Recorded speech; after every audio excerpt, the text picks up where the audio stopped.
Hello friends, बहुत बहुत स्वागत है आप सभी का एक बार फिर से सरकारी रेट में।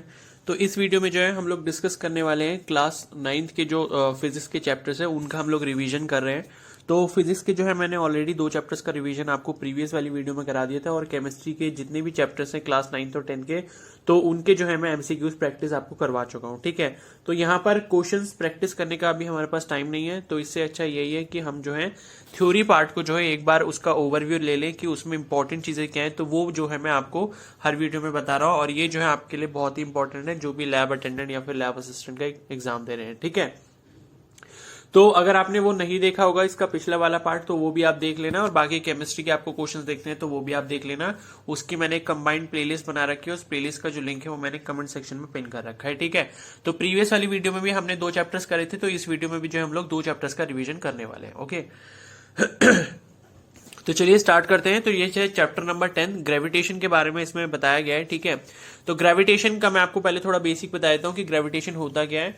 तो कोई भी अगर 2 मासेस हैं, यानी कि मतलब कोई भी ऐसी 2 बॉडीज है जिसमें मास है, तो वो एक दूसरे के ऊपर जो है इक्वल एंड ऑपोजिट डायरेक्शन में फोर्सेस लगाते हैं, जिसे ग्रेविटेशनल फोर्स कहते हैं। ठीक है, और ये जो फोर्स है वो किसकी वजह से होता है? मास की वजह से होता है। क्लियर हो गई इतनी बात?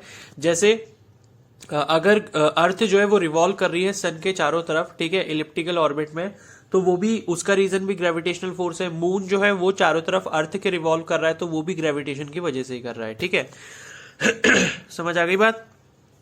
तो बेसिकली जो मतलब रिवोल्यूशन होता है प्लैनेट्स का, या फिर जो है मून का जो है अर्थ के चारों तरफ जो रिवोल्यूशन होता है वो किसकी वजह से होता है? वो बेसिकली होता है सेंट्रीपिटल फोर्स की वजह से। लेकिन सेंट्रीपिटल फोर्स का जो रीजन है वो है ग्रेविटेशनल फोर्स। ठीक है, तो सेंट्रीपिटल फोर्स जो प्रोवाइड किया जाता है वो ग्रेविटेशनल फोर्स के द्वारा जो है वो प्रोवाइड किया जाता है। ठीक है, बाकी इसमें इतना कुछ यहाँ पर इतना खास बताया नहीं है।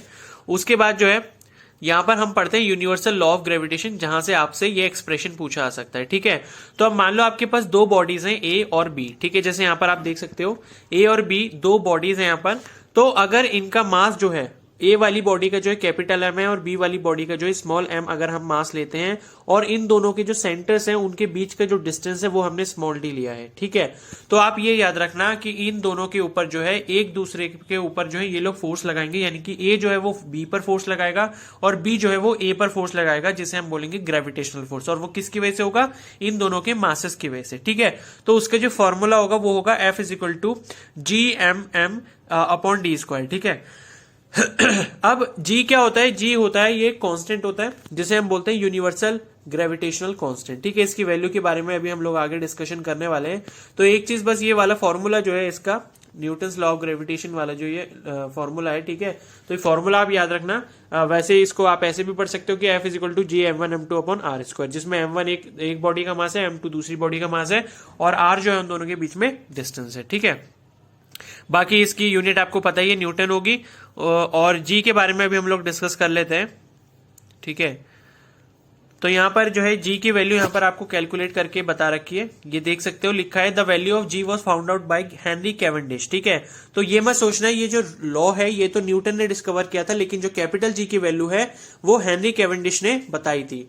कितने के बराबर बताई थी? वो थी 6.673 इंटू 10⁻11 न्यूटन मीटर स्क्वायर पर केजी स्क्वायर। इसकी यूनिट भी जरूर याद रखना कैपिटल जी की, क्योंकि कई बार यूनिट से भी डायरेक्ट क्वेश्चन पूछ ले जाता है। ठीक है, तो कैपिटल जी की वैल्यू याद रखना कितनी है? 6.673 इंटू 10⁻11, और उसकी जो यूनिट होगी क्या होगी? न्यूटन मीटर स्क्वायर पर केजी स्क्वायर। क्लियर होगी इतनी बात?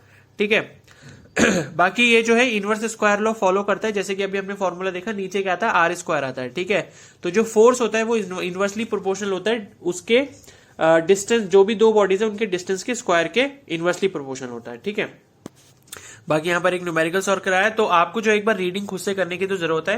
मैं आपको ओवरव्यू दे रहा हूं और ये बता रहा हूं कि इसमें इंपॉर्टेंट पॉइंट्स ऐसे कौन से जो आपको याद रखने हैं। ठीक है, तो यहां पर कुछ इंपॉर्टेंस लिखी है यूनिवर्सल लॉ ऑफ ग्रेविटेशन की, जो अभी मैंने डिस्कस भी करी थी। तो पहला है the force that binds us to earth, यानी कि अगर हम अर्थ पर खड़े हैं, बैठे हैं, ठीक है, तो किसकी वजह से? ग्रेविटेशनल फोर्स की वजह से। Motion of the moon around the earth, ठीक है, जो मून जो है चक्कर लगा रहा है अर्थ के चारों तरफ, तो वो भी ग्रेविटेशन की वजह से है। Motion of planets around the sun, तो सन की तरफ जैसे अर्थ है और बाकी जो प्लैनेट्स हैं जैसे जुपिटर हो गया, वीनस हो गया, तो ये सब जो प्लैनेट्स है ये भी ग्रेविटेशन की वजह से घूम रहे हैं। और बाकी टाइड्स यानी कि जो आपकी लहरें आती हैं समुद्र में, तो वो भी किसकी वजह से होती है? मून और सन के बीच में मून और सन के जो ग्रेविटेशनल फोर्स है जो अर्थ पर लग रहा है उसकी वजह से होती है, ठीक है। बाकी फिर यहाँ फ्री फॉल दे रखा है। फ्री फॉल बेसिकली क्या होता है कि कोई भी बॉडी अगर आप किसी हाइट से छोड़ देते हो अर्थ के ऊपर, तो अर्थ के पास जो ग्रेविटी है, अर्थ के पास जो ग्रेविटेशनल पुल है, उसकी वजह से जो बॉडी वो जो मूव करते हुए आएगी, क्योंकि अर्थ उसे खींच रही है ग्रेविटेशनल फोर्स की वजह से, तो उसे ही हम क्या बोलते हैं, फ्री फॉल बोलते हैं, ठीक है। अब यहां पर जो है इन्होंने यहां पर स्मॉल जी की वैल्यू कैलकुलेट करी। तो एक चीज तो आप ये ध्यान रखना कि हमें ये पता है, जैसे ये वाला एग्जांपल लिया है इन्होंने कि कोई बॉडी है, अगर एक बॉडी को आपने क्या करा, अर्थ के सरफेस के ऊपर रख दिया, ठीक है, तो उस पर जो है फोर्स जो लग रहा होगा वो कितना लग रहा होगा, mg लग रहा होगा। जैसे फोर्स का फॉर्मूला क्या होता है, मास इंटू एक्सेलरेशन होता है। और दूसरा जो फॉर्मूला हम लगा सकते हैं वो ये लगा सकते हैं, g m1 m2 upon r square, जो अभी हम लोग पढ़ के आए हैं ग्रेविटेशनल लॉ से, ठीक है। तो इसको जब इक्वेट करेंगे तो ये m जो है वो कैंसिल हो जाएंगे, जो ऑब्जेक्ट का मास है। तो हमारे पास जो स्मॉल जी का फॉर्मूला आता है वो आता है G M upon d square, या फिर G M upon small r square भी बोल सकते हो, ठीक है। तो ये स्मॉल जी का फॉर्मूला जो है ये आप याद रखना कि स्मॉल जी की जो वैल्यू होती है, जो आपको पता है कि 9.81 मीटर पर सेकंड स्क्वायर होती है, वो इस फॉर्मूले से आती है, ठीक है। तो जी की वैल्यू हमें पता है, जो अभी हमने पढ़ी थी 6.673 इंटू 10 की पावर -11। कैपिटल एम क्या होता है, हम उसमें मास रख देते हैं, किसका, अर्थ का रख देते हैं, क्योंकि अर्थ पे हम जो स्मॉल जी की वैल्यू निकाल रहे हैं उसके लिए हमें किसका मास रखना पड़ेगा, अर्थ का। और डी स्क्वायर की जगह हम जो है रेडियस की वैल्यू पुट कर देते हैं, यानी कि कैपिटल आर आप देख सकते हैं यहां पर पुट कर दिया, तो ये किसकी रेडियस हो जाएगी, अर्थ की रेडियस हो जाएगी, ठीक है। अगर हम अर्थ के लिए कैलकुलेट कर रहे हैं, अगर किसी और प्लेनेट के लिए कर रहे हैं या किसी और बॉडी के लिए कर रहे हैं, तो उसकी जो रेडियस है वो हम ले सकते हैं, अगर हम उसके सरफेस पे स्मॉल जी की वैल्यू निकाल रहे हैं, ठीक है। अब यहां पर एक बहुत ही इंपॉर्टेंट पॉइंट लिखा है जहां से आपसे क्वेश्चन पूछा जा सकता है। तो एक चीज तो ये लिखी है कि the earth is not a perfect sphere, यही चीज याद रखना कि प्रॉपरली स्फेरिकल बॉडी नहीं है अर्थ, ठीक है। As the radius of the earth increases from the poles to the equator, तो पोल्स की तरफ रेडियस थोड़ी ज्यादा है इक्वेटर के कंपैरिजन में। The value of small g is greater at poles than at the equator, ठीक है। तो पोल्स जो होते हैं, जैसे आपका नॉर्थ पोल और साउथ पोल हो गया, तो पोल वाली साइड पे जो होता है आपकी स्मॉल जी की वैल्यू ज्यादा होती है और इक्वेटर पे जो होती है वो कम होती है। तो इस पॉइंट को याद रखना, यहां से क्वेश्चन बन सकता है ठीक है। तो ये सब जो कैलकुलेशन है, जैसे मैंने अभी आपको फॉर्मूला बताया, स्मॉल जी की वैल्यू क्या होती है, G M upon r square, G की वैल्यू रख दी, एम जो है मास रख दिया हमने अर्थ का, जो कि 6 इंटू 10 की पावर 24 केजी है, और रेडियस रख दी अर्थ की, जो कि है 6.4 इंटू 10 की पावर 6 मीटर, या आप बोल सकते हो 6400 किलोमीटर, एक ही बात है। वो रखोगे तो आपको जो स्मॉल जी की वैल्यू मिलती है सॉल्व करने के बाद मिलती है, और 9.8 मीटर पर सेकेंड स्क्वायर है, ठीक है। तो यही चीज बस यहां पर बताई गई है, ओके। और बाकी ये जो है, ये हमने जो इक्वेशंस प्रीवियस वाली वीडियो में पढ़ी थी, मोशन वाले चैप्टर में आपको दे रखी है, यही सेम इक्वेशन जो है हम लोग किसके लिए लगा सकते हैं, ग्रेविटेशनल फोर्स के लिए भी लगा सकते हैं, ठीक है। तो बेसिकली डिफरेंस क्या आ जाता है, यहाँ पर जो एक्सेलरेशन है स्मॉल ए वो स्मॉल जी से रिप्लेस हो जाता है, क्योंकि ये आपको पता है ये तीनों इक्वेशंस मैंने बताया था किसके लिए होती है, यूनिफॉर्म एक्सेलरेशन के लिए। अगर कोई बॉडी यूनिफॉर्मली एक्सेलरेटेड मोशन कर रही है, ठीक है, तो उस केस में इन तीनों इक्वेशंस का यूज कर सकते हैं। और याद रखना, अर्थ की वजह से किसी भी बॉडी पर जो एक्सेलरेशन लगता है वो हमेशा कांस्टेंट रहता है, उसकी वैल्यू कितनी होती है, 9.8 मीटर पर सेकेंड स्क्वायर, ठीक है।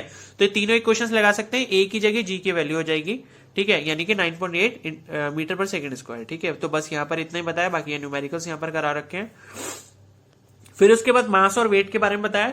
देखो मास बेसिकली क्या होता है, मास का मतलब होता है कि उस किसी बॉडी में मैटर कितना है, उसकी क्वांटिटी को हम मास बोलते हैं, ठीक है। बेसिकली मास को हम रिलेट कर सकते हैं इनर्शिया में, मतलब जितना ज्यादा मास होगा किसी बॉडी का उतना ही ज्यादा उस बॉडी का क्या होगा, इनर्शिया होगा। इनर्शिया में ऑलरेडी डिस्कस कर सकता हूँ, प्रीवियस वाली आप वीडियो देख लेना, ठीक है। वेट क्या होता है, वेट का मतलब होता है कि अर्थ जो है वो हम पर कितना फोर्स लगा रही है, हम जितने मास के हैं, हमारा जितना मास है, तो हम पर अर्थ के द्वारा जो है कितना फोर्स लगाया जा रहा है, उस क्वांटिटी को हम वेट कहते हैं, ठीक है। जैसे मान लो आपका अगर मास जो है वो कितना है, 50 किलो है, 50 केजी आपका मास है, तो अर्थ जो है वो उस पर कितना क्या लगाएगी, फोर्स लगाएगी, वो हम वेट के थ्रू निकाल सकते हैं। वेट का जो फॉर्मूला होता है क्या होता है, एम इंटू जी, ठीक है। आपका मास अगर 50 किलो है, जी की वैल्यू हम 10 ले लेते हैं, 10 मीटर पर सेकेंड स्क्वायर, तो जो आपका वेट होगा वो कितना हो जाएगा, 500 न्यूटन हो जाएगा, ठीक है।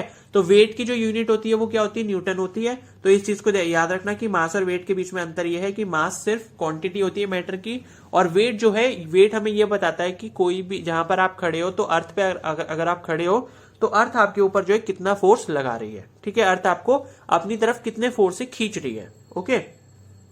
तो ये चीज बताई गई है। फिर है weight of an object on the moon, ये थोड़ा इंपॉर्टेंट टॉपिक है, तो मैं आपको यहां पर एक चीज बता दूं, ये फाइनल कंक्लूजन आता है यहां पर, weight of mass upon weight of earth is equal to 1/6। ठीक है, इसका मतलब ये है, मान लो अगर आपका वेट जो है सपोज कितना 1000 न्यूटन है अर्थ के ऊपर, क्या चीज, मास के बारे में देखो मैं बात नहीं कर रहा हूं, मास हमेशा कांस्टेंट रहता है। कई बार इस पर भी क्वेश्चन पूछ लिया जाता है कि अगर आप जो है अर्थ पर 50 किलो के हो तो मून पर कितने किलो के होगे।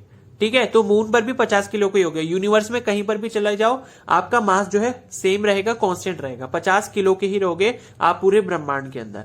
लेकिन आपका क्या चेंज होगा, वेट चेंज होगा। क्यों, क्योंकि फोर्स चेंज होगा। फोर्स किसकी वजह से आ रहा है, मास की वजह से आ रहा है। मून का जो मास है वो कम है, अर्थ का जो मास है वो ज्यादा है।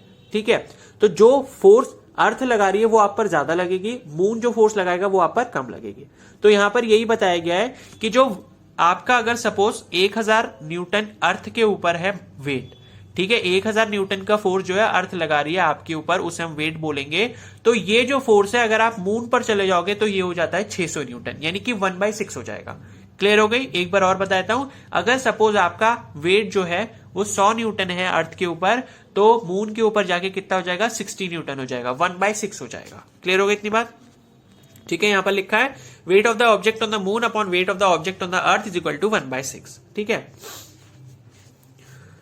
फिर यहां पर कुछ क्वेश्चंस दे रखे हैं, इनको आप प्रैक्टिस कर सकते हो। फिर थ्रस्ट और प्रेशर के बारे में बताया। देखो थ्रस्ट क्या होता है, थ्रस्ट का मतलब होता है परपेंडिकुलर फोर्स अगर किसी भी सरफेस के ऊपर लग रहा है तो उसे हम क्या बोलते हैं, थ्रस्ट बोलते हैं। देखो यहां पर लिखा है and the force per unit. ठीक है, नीचे चलते हैं, ये सिचुएशंस दे रखी है, इसको पढ़ने की जरूरत नहीं है। ठीक है, ये आप देख सकते हो, यहां पर लिखा हुआ है You have learned that weight is the force acting vertically downward. Here the force is acting perpendicular to the surface of the sand. The force acting on an object perpendicular to the surface is called thrust. ठीक है, तो अगर कोई force किसी surface के ऊपर, किसी body के सरफेस के ऊपर परपेंडिकुलरली लग रहा है तो उसी को हम क्या बोलते हैं, थ्रस्ट बोलते हैं। ठीक है, प्रेशर क्या होता है, थ्रस्ट पर यूनिट एरिया, मतलब आपको कोई फिक्स्ड एरिया दिया है तो उस पर्टिकुलर एरिया के ऊपर कितना थ्रस्ट अप्लाई हो रहा है उसी क्वांटिटी को हम प्रेशर बोलते हैं। ठीक है, तो प्रेशर का फॉर्मूला क्या होता है, थ्रस्ट अपॉन एरिया। थ्रस्ट क्या होता है, थ्रस्ट की यूनिट क्या हो जाएगी, न्यूटन हो जाएगी, एरिया की यूनिट क्या हो जाएगी, मीटर स्क्वायर हो जाएगी। तो न्यूटन पर मीटर स्क्वायर जो है वो इसकी ऐसा यूनिट होती है, किसकी, प्रेशर की। और इसी यूनिट का एक दूसरा नाम है जो कि है पास्कल, जो कि एक साइंटिस्ट के नाम पर पड़ा है जिनका नाम था ब्लेस पास्कल। तो न्यूटन पर मीटर स्क्वायर बोलो प्रेशर की यूनिट, या फिर बोलो पास्कल, एक ही बात है। ठीक है, तो यहां पर एग्जांपल दिया है, आप चाहो तो इसको पढ़ लेना।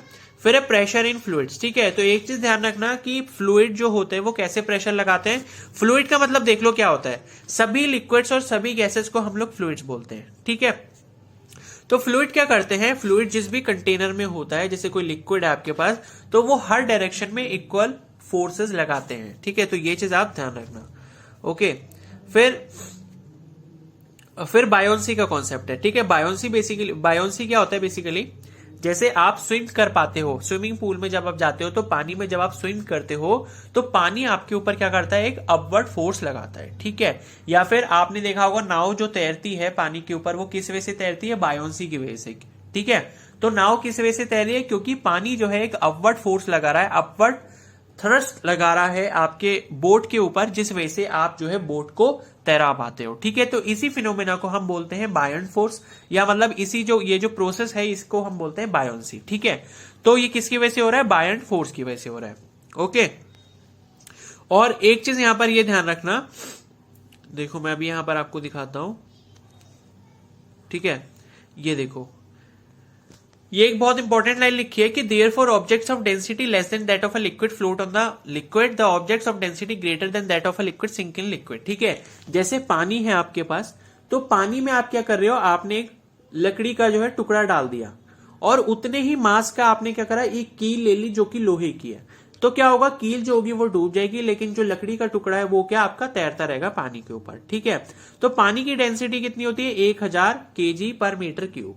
ठीक है, ये चीज ध्यान रखना। डेंसिटी क्या होता है, मास पर यूनिट वॉल्यूम, जितना किसी चीज का मास है और जितना उसका वॉल्यूम है, तो उन दोनों का जब रेशियो निकालते हैं तो हमें क्या मिलता है, डेंसिटी मिलता है।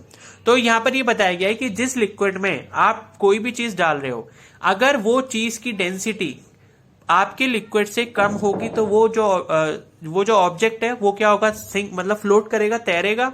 और अगर उस ऑब्जेक्ट की डेंसिटी आपके लिक्विड की डेंसिटी से ज्यादा है तो वो ऑब्जेक्ट डूब जाएगा। ठीक है, यही बायोंसी का कॉन्सेप्ट है।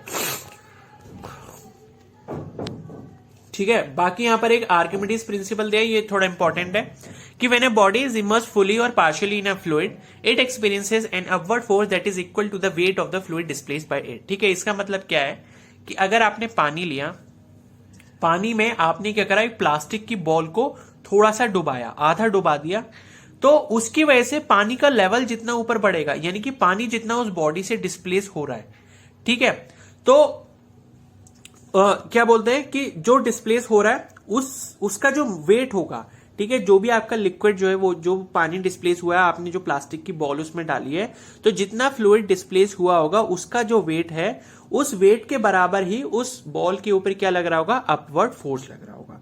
क्लियर हो गया इतनी बात? ठीक है, तो इस चीज को ध्यान रखना, आर्किमिडीज प्रिंसिपल क्या होता है। फिर रिलेटिव डेंसिटी का यहाँ पर एक कॉन्सेप्ट दिया है। रिलेटिव डेंसिटी क्या होता है? Density of a substance upon density of water. ये फॉर्मूला याद रखना, अगर आपसे पूछा जाता है डेंसिटी को, रिलेटिव डेंसिटी को निकालने के लिए, तो ये याद रखना। और इसकी कोई यूनिट नहीं होती क्योंकि ये सेम क्वांटिटीज का रेशियो है। ठीक है, जैसे यहां पर एग्जांपल दिया है कि relative density of silver is 10.8, the density of water is 10 to the power 3 kg per meter cube, what is the density of silver in ऐसा यूनिट। तो फॉर्मूला लगा के जो है हम लोग निकाल सकते हैं। ठीक है, तो ये चैप्टर आपका फिनिश हो गया। अब हम लोग नेक्स्ट चैप्टर कर लेते हैं। नेक्स्ट चैप्टर है हमारा वर्क एंड एनर्जी। ठीक है, तो यहां पर कुछ एग्जांपल्स दिए हैं कि वर्क क्या होता है, वर्क क्या नहीं होता है। ठीक है, तो वो मैं आपको बता दे रहा हूं। तो साइंटिफिक कॉन्सेप्शन ऑफ वर्क क्या होता है? तो देखो, साइंस की लैंग्वेज में या फिजिक्स की लैंग्वेज में वर्क का मतलब ये होता है, अगर कोई बॉडी काम कर रही है तो फिजिक्स की लैंग्वेज में आप उसे ऐसे बोलोगे, अगर उस बॉडी के ऊपर फोर्स लगा और फोर्स लगने के बाद उसकी जो पोजीशन है वो चेंज हो गई, तब आप बोलोगे कि उसमें वर्क डन हुआ है। ठीक है, जैसे आपने कोई बॉल ली, बॉल को उठा के आपने एक जगह से दूसरी जगह पर रख दिया। क्लियर हो गई इतनी बात? तो क्या होगा, उस पर वर्क डन हुआ है। क्लियर हो गई इतनी बात? और अगर आप खाली बॉल रखी हुई है ऐसी, ठीक है, तो उस पर कोई काम नहीं हो रहा क्योंकि उसकी पोजीशन चेंज नहीं हुई है। या आप जो हो, आप ऐसे बैठे हुए हो, कुछ भी सोच रहे हो, पढ़ाई कर रहे हो एक जगह पर बैठ के, तो आप फिजिक्स की लैंग्वेज में कोई काम नहीं कर रहे हो। लेकिन आप अगर अपनी पोजीशन को चेंज कर लेते हो, आप उठ के खड़े हो जाते हो, खड़े होने के बाद थोड़ा सा आगे चल लेते हो 10-15 मीटर, तो आपने वर्क डन किया है। ठीक है, तो यही साइंस की लैंग्वेज है वर्क की। ओके, फिर work done by a constant force. ये फॉर्मूला याद रखना कि वर्क डन का जो फॉर्मूला होता है, अगर आपका फोर्स कांस्टेंट है तो उस केस में क्या होता है, फोर्स इनटू डिस्प्लेसमेंट। ठीक है, मतलब किसी भी बॉडी पे आप कितना फोर्स लगा रहे हो और उसने कितना डिस्प्लेस करा। एक बॉडी पे मान लो आपने 5 न्यूटन का फोर्स लगाया और उसने जो है 5 मीटर को डिस्प्लेस कर, मतलब 5 मीटर डिस्प्लेस हुआ है, वो ए पॉइंट से बी पॉइंट गया, तो इन दोनों पॉइंट्स के बीच में जो दूरी थी कितनी थी, 5 मीटर थी। तो आपका जो वर्क डन हो जाएगा कितना हो जाएगा, 5 × 5 यानी कि 25 न्यूटन मीटर। फोर्स की यूनिट क्या है, न्यूटन, डिस्प्लेसमेंट की यूनिट क्या है, मीटर। आपस में मल्टीप्लाई हो जाएंगे, यूनिट क्या बन जाएगी, न्यूटन मीटर। और इसी यूनिट का एक दूसरा नाम भी है जिसे हम बोलते हैं जूल। ठीक है, तो 1 newton metre is equal to 1 joule. तो हमारा आंसर क्या आ जाएगा, 25 जूल या फिर 25 न्यूटन मीटर। ठीक है, यही यहां पर बताया गया, यूनिट के बारे में पढ़ लेना आप एक बार। ठीक है, और वर्क डन जो है पॉजिटिव भी हो सकता है, नेगेटिव भी हो सकता है और जीरो भी हो सकता है। ठीक है, तो ये चीज ध्यान रखना, ये भी आपसे पूछी जा सकती है। अब देखो, यहां पर एक बहुत इंपॉर्टेंट क्वेश्चन है। A porter lifts a luggage of 15 kg from the ground and puts it on his head 1.5 meter above the ground. Calculate the work done by him on the luggage. ठीक है, तो देखो यहां पर क्या है, एक पोर्टर है, मतलब कुली मान सकते हो, कुली है, उसने क्या है, किसी का सामान ढोया 15 किलो और उसको जो है जमीन से उठा के अपने सिर पे रखा है 1.5 मीटर ऊपर। ठीक है, 1.5 मीटर ऊपर क्या करा उसने, अपने सिर पर उठाकर उसको रख लिया। तो आपसे पूछा गया कि उसने कितना वर्क डन किया। अब आप बोलोगे यहां तो फोर्स दिया ही नहीं, हम वर्क डन कैसे निकालेंगे। ठीक है, तो देखो क्या है, आप अगर किसी भी सामान को नीचे से उठा रहे हो, अर्थ से उठा रहे हो और किसी हाइट पर अगर आप लेकर जा रहे हो, तो क्या हो रहा है, उस ऑब्जेक्ट के ऊपर ग्रेविटेशनल फोर्स लग रहा है, जिसकी वैल्यू क्या होती है, mg, या वेट उसका लग रहा है। ठीक है, उस पर वेट, उसका जो भी वेट है और जितना फोर्स, जो मतलब वेट की वजह से जो फोर्स लग रहा है वो एक्ट कर रहा है। ठीक है, अब आपको क्या करना है, जितना वेट उस पर लग रहा है या जितना फोर्स उस पर लग रहा है, उतना ही फोर्स जब आप उसके अगेंस्ट लगाओगे दूसरी डायरेक्शन में, तभी आप उस ऑब्जेक्ट को उठा के अपने सिर पर रख सकते हो। ठीक है, तो जितना फोर्स नीचे लग रहा है उतना ही फोर्स आपको कम से कम लगाना पड़ेगा ऊपर उठाने के लिए। तो हम फोर्स कहां से निकाल सकते हैं, जितना उस बॉडी के ऊपर नीचे लग रहा है, क्योंकि हमें उतना ही फोर्स मिनिमम चाहिए उसको ऊपर उठाने के लिए। क्लियर हो गई इतनी बात? तो फोर्स कैसे निकालेंगे, यहां पर फोर्स निकालेंगे, m इंटू जी से, ठीक है। m इंटू जी, मास आपको पता है 15 किलो दिया है, जी आपको पता ही है 10 रख सकते हो अगर क्वेश्चन में दिया होगा 10, वरना 9.8 रख सकते हो, ठीक है। और बाकी s यानी कि डिस्प्लेसमेंट हो गया, कितना उठाया उसने 1.5 मीटर। तो जब आप इसको सॉल्व करोगे तो क्या आंसर आ जाएगा 225 जूल या 225 न्यूटन मीटर, ठीक है। ये चीज हो गई। फिर एनर्जी के बारे में बताया, ठीक है। तो एनर्जी क्या होता है, एनर्जी एक ऐसी क्वांटिटी है जो वर्क करने के लिए एसेंशियल होती है, ठीक है। और यहां पर ऐसी कुछ इंपॉर्टेंट चीज नहीं दी है, बाकी यही ध्यान रखना है एनर्जी की भी जो यूनिट होती है वो जूल होती है। फॉर्म्स ऑफ एनर्जी यहां पर दिया है, तो यहां पर आप देख सकते हो बहुत सारी फॉर्म्स होती है एनर्जी की, जैसे मैकेनिकल एनर्जी हो गया। तो पोटेंशियल और काइनेटिक एनर्जी का जो मिक्सचर होता है उसे हम क्या बोलते हैं, मैकेनिकल एनर्जी बोलते हैं। यानी कि total mechanical energy is equal to total potential energy plus total kinetic energy, ठीक है। बाकी और भी फॉर्म्स हो सकती है एनर्जी की, जैसे heat energy, chemical energy, electric energy, ठीक है, लाइट एनर्जी, ओके। अब हम काइनेटिक एनर्जी के बारे में पढ़ते हैं। तो काइनेटिक एनर्जी क्या होता है, kinetic energy is the energy which comes in object due to its position, sorry position नहीं, ड्यू टू इट्स मोशन, ठीक है। अगर कोई भी ऑब्जेक्ट है वो मूव कर रहा है तो उसमें क्या होती है, काइनेटिक एनर्जी होती है। अगर आप साइकिल चला रहे हो, आपकी साइकिल चल रही है, तो उसमें कौन सी एनर्जी होगी, काइनेटिक एनर्जी होगी। समझ आ गई बात। या अगर कोई आपने गन से बुलेट को फायर किया, तो बुलेट जब निकली तो बुलेट के पास क्या है, काइनेटिक एनर्जी है। क्लियर हो गई इतनी बात। तो किसी भी ऑब्जेक्ट में अगर एनर्जी जो है वो उसकी पोजीशन की वजह से है, तो उसे हम क्या बोलते हैं, काइनेटिक एनर्जी बोलते हैं, ठीक है। अब इसका जो फॉर्मूला होता है कैलकुलेट करने का, वो क्या होता है, काइनेटिक एनर्जी का फॉर्मूला होता है W is equal to half mv square, ये वर्क डन है मतलब, ठीक है। तो काइनेटिक एनर्जी का फॉर्मूला यहां पर लिखा है E k is equal to half mv square. अगर कोई भी ऑब्जेक्ट है, उसका मास m है और वो v वेलोसिटी से मूव कर रहा है, तो अगर आपको ये निकालना है कि उसके पास कितनी काइनेटिक एनर्जी है, तो आप अगर ये फॉर्मूला लगा दोगे तो आपको पता चल जाएगा कि उस बॉडी के पास अभी कितनी काइनेटिक एनर्जी है, ठीक है। यहां पर एक एग्जांपल दे सकते हो, an object of mass 15 kg is moving with an uniform velocity of 4 metre per second, what is the kinetic energy possessed by the object. ठीक है, एक ऑब्जेक्ट है 15 किलो का, 4 मीटर पर सेकंड से मूव कर रहा है, तो आपसे पूछा गया है कि काइनेटिक एनर्जी उसकी कितनी होगी। यहां पर फॉर्मूला लगा दिया और कैलकुलेट करके निकाल दिया इन्होंने 120 जूल, ठीक है। तो एनर्जी की यूनिट भी क्या होती है, जूल, इसको याद रखना है, या न्यूटन मीटर भी बोल सकते हो, ओके। फिर है नेक्स्ट पोटेंशियल एनर्जी, ठीक है। पोटेंशियल एनर्जी क्या होता है, potential energy is the energy which comes in object due to its position, ठीक है। जैसे आप क्या करते हो, एक रबर बैंड को आप खींचते हो, तो रबर बैंड को खींचने के बाद जब आप रुक गए हो उसको खींचकर, तो आपने क्या करा, उस रबर बैंड की पोजीशन को इस तरीके से बना दिया कि उसमें एनर्जी आ गई। क्यों, क्योंकि अब अगर आप जो है रबर बैंड को छोड़ोगे, तो छोड़ने के बाद वो झटके के साथ वो दोबारा से श्रिंक हो जाएगी, ठीक है। जितना आपने उसको खींचा था उतनी क्या होगी, वो श्रिंक हो जाएगी। तो किसकी वजह से हुई, क्योंकि आपने उसमें क्या डाल दी, पोटेंशियल एनर्जी डाल दी, ठीक है। ऐसी दूसरा एग्जांपल क्या है, स्प्रिंग के साथ। स्प्रिंग को जब आप खींच देते हो, तो खींचने के बाद जब आप रुक जाओगे, तो उस स्प्रिंग में क्या आ गई है, पोटेंशियल एनर्जी आ गई है। लेकिन जैसे ही आप छोड़ोगे, तो फिर वो पोटेंशियल एनर्जी किस में कन्वर्ट हो जाएगी, काइनेटिक एनर्जी में कन्वर्ट हो जाएगी। जैसे आप ये धनुष बाण वाला भी एग्जांपल देख सकते हो। तो ये जो धनुष होता है, तो धनुष का जब तार खींचते हैं, तो उसमें क्या हम डाल देते हैं, पोटेंशियल एनर्जी डाल देते हैं। तो पोटेंशियल एनर्जी बेसिकली किसकी वजह से आती है, पोजीशन की वजह से आती है। इसमें किसकी पोजीशन चेंज हो रही है, वो जो थ्रेड है, ठीक है, जो तार है उसका, धनुष का, उसको जब हम खींच रहे हैं तो उसको पोजीशन चेंज कर रहे हैं, जिस वजह से उसमें क्या आ रही है, पोटेंशियल एनर्जी आ रही है, ओके। यहां पर दूसरा एग्जाम्पल ये है, जैसे मान लो ये कोई ऑब्जेक्ट है, नीचे ए रखा हुआ, ए पोजीशन पे रखा हुआ है, उसको हमने क्या करा, एच हाइट ऊपर ले गए बी पोजीशन पे, ठीक है। तो उसमें क्या आ गई, पोटेंशियल एनर्जी आ गई। दूसरा एग्जांपल मैं आपको ऐसे समझा देता हूं, जैसे आपने क्या करा, किसी ऑब्जेक्ट को नीचे से उठाया, ग्राउंड से उठाया, उठाने के बाद आपने थोड़ा उसको हाइट पर उठा दिया, ठीक है। अब अगर आप उसे छोड़ते हो, तो छोड़ने के बाद क्या होगा, वो अपने आप नीचे गिर जाएगा। किसकी वजह से, ग्रेविटेशनल पोटेंशियल एनर्जी की वजह से। क्लियर हो गई इतनी बात। तो किसी भी ऑब्जेक्ट में अगर उसकी पोजीशन की वजह से उसमें एनर्जी आ रही है, तो उसे हम क्या बोलते हैं, पोटेंशियल एनर्जी बोलते हैं। क्लियर हो गई इतनी बात, ठीक है। बाकी पोटेंशियल एनर्जी का जो फॉर्मूला होता है वो होता है आपका m इंटू जी इंटू एच, ठीक है। m यानी कि किसी भी ऑब्जेक्ट का मास जो जिसमें आप मतलब कैलकुलेट करना चाह रहे हो। g आपका क्या हो गया, जो आपकी क्या है, एक्सेलरेशन ड्यू टू ग्रेविटी, ठीक है, यानी कि 10 मीटर पर सेकंड स्क्वायर या फिर 9.81 मीटर पर सेकंड स्क्वायर। और h क्या हो गया, h हो गई आपकी हाइट, जितनी हाइट तक आपने किसी भी ऑब्जेक्ट को उठाया है, ठीक है। तो ये जो फॉर्मूला होता है बेसिकली किसका होता है, ग्रेविटेशनल पोटेंशियल एनर्जी का होता है। अगर आपने h हाइट तक, इस फिगर में आप देख सकते हो h हाइट तक अगर आपने किसी ऑब्जेक्ट को उठाया तो उसमें जो पोटेंशियल एनर्जी आपको निकालनी तो कैसे निकलेगी, m इंटू जी इंटू एच। एम किसका, इस बॉक्स का मास हो गया, g की वैल्यू आपको पता है 10 है, और h यानी कि जितनी हाइट तक आपने उठाया है। ठीक है, क्लियर हो गई इतनी बात। ठीक है, बाकी are various energy forms interconvertible, तो ये बात सच है, एक एनर्जी की फॉर्म जो है दूसरी एनर्जी की फॉर्म में कन्वर्ट हो सकती है। क्लियर हो गई इतनी बात। ठीक है, तो जैसे आपने क्या करा, किसी ऑब्जेक्ट को ऊपर लिफ्ट कर दिया किसी हाइट पर, तो उसमें क्या आ गई, ग्रेविटेशनल एनर्जी आ गई, सॉरी पोटेंशियल एनर्जी आ गई।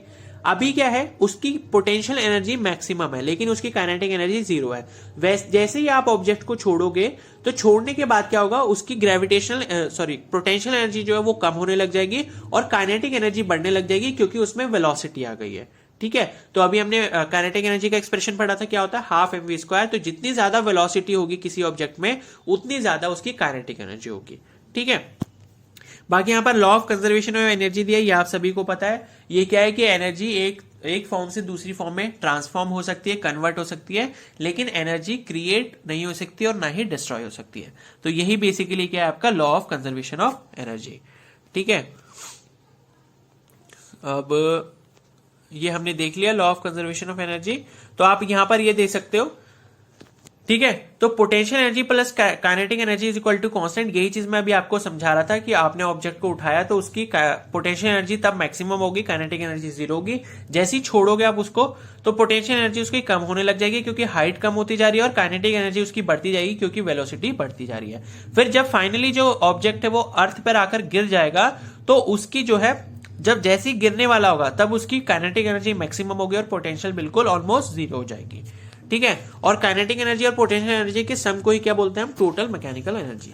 ठीक है, फिर नेक्स्ट है रेट ऑफ डूइंग वर्क। बहुत इजी है। रेट ऑफ डूइंग वर्क का मतलब होता है कि आप वर्क कितना कर रहे हो पर यूनिट टाइम में। ठीक है, मतलब एक सेकंड में जितना वर्क होगा उसको हम क्या बोलेंगे, पावर। ठीक है, तो rate of doing work is known as power. यहां पर आप देख सकते हो। ठीक है, यहां पर फॉर्मूला दिया है कि power is equal to work upon time. यही हमको बताता है कि कितना काम जो है पर यूनिट टाइम में हो रहा है, रेट कितना है काम होने का, वो हमें कौन बताता है, पावर बताता है। ठीक है, तो power is equal to work upon time होता है। वर्क की आपको यूनिट पता है क्या होती है, जूल होती है, और टाइम की क्या होती है, सेकेंड। तो पावर की यूनिट क्या हो जाएगी, जूल पर सेकेंड, और इसी यूनिट का दूसरा नाम क्या है, वॉट। ठीक है, वॉट को कैपिटल W से ही शो करते हैं, तो 1 joule per second is equal to 1 watt होता है। तो पावर की यूनिट या तो आप वॉट बोल सकते हो या फिर क्या बोल सकते हो, जूल पर सेकंड। ठीक है,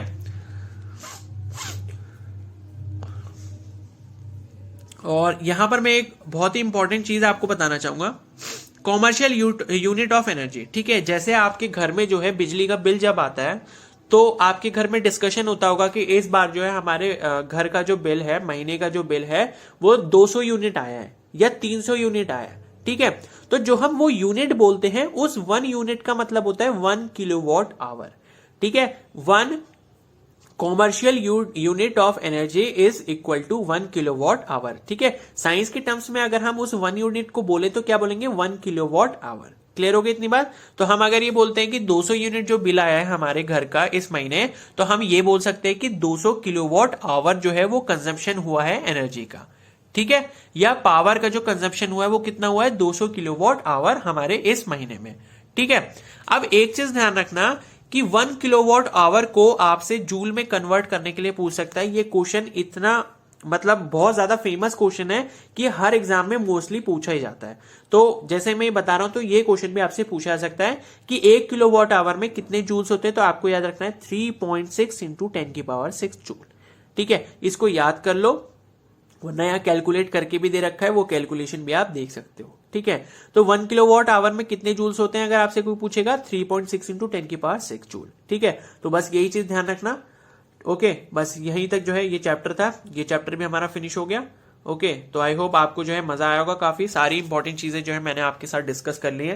रीडिंग करना चाहो तो आप कर सकते हो अगर आपके पास टाइम है, अगर नहीं करना चाहो, अगर आपने इतना ही देख लिया तो वो भी आपके लिए बहुत ज्यादा सफिशिएंट है। लेकिन जो मैंने फॉर्मुलेज वगैरह बताए उनको आप एनसीईआरटी से एक बार देख सकते हो। ठीक है। बाकी जो चैप्टर्स रह गए हैं क्लास 9 का शायद एक ही चैप्टर रह गया साउंड वाला, और बाकी जो 10th की चैप्टर्स है वो भी मैं नेक्स्ट वीडियोस में आपको करा दूंगा, ठीक है। तो अगर ये वीडियो हेल्पफुल लगी हो तो प्लीज को जरूर लाइक कर देना, अपने दोस्तों के साथ भी शेयर कर सकते हो। चैनल पर नहीं हो तो जरूर सब्सक्राइब कर लो और बेल आइकन को प्रेस कर लो, ताकि लैब अटेंडेंट या फिर जो लैब असिस्टेंट का आपका एग्जाम है आप उसकी प्रिपरेशन मैं आपको कराता रहूं, ठीक है। और कोई भी डाउट हो तो आप मुझे कमेंट सेक्शन में जरूर बता सकते हो। और अगर किसी ने प्रीवियस वाली वीडियोस नहीं देखे हैं, जो केमिस्ट्री के एमसीक्यूज वगैरह मैंने कराए हैं लैब असिस्टेंट के लिए, और साथ ही जो फिजिक्स के पहले वाला जो पार्ट है इसका, जिसमें 2 चैप्टर्स मैंने ऑलरेडी आपको एक्सप्लेन कर रखे हैं रिवीजन में, तो वो भी अगर आप देखना चाहते हो तो उसका जो लिंक है प्लेलिस्ट का वो मैंने कमेंट सेक्शन में पिन कर रखा है, वहां से आप जाकर देख सकते हो। Okay, so thank you and have a nice day.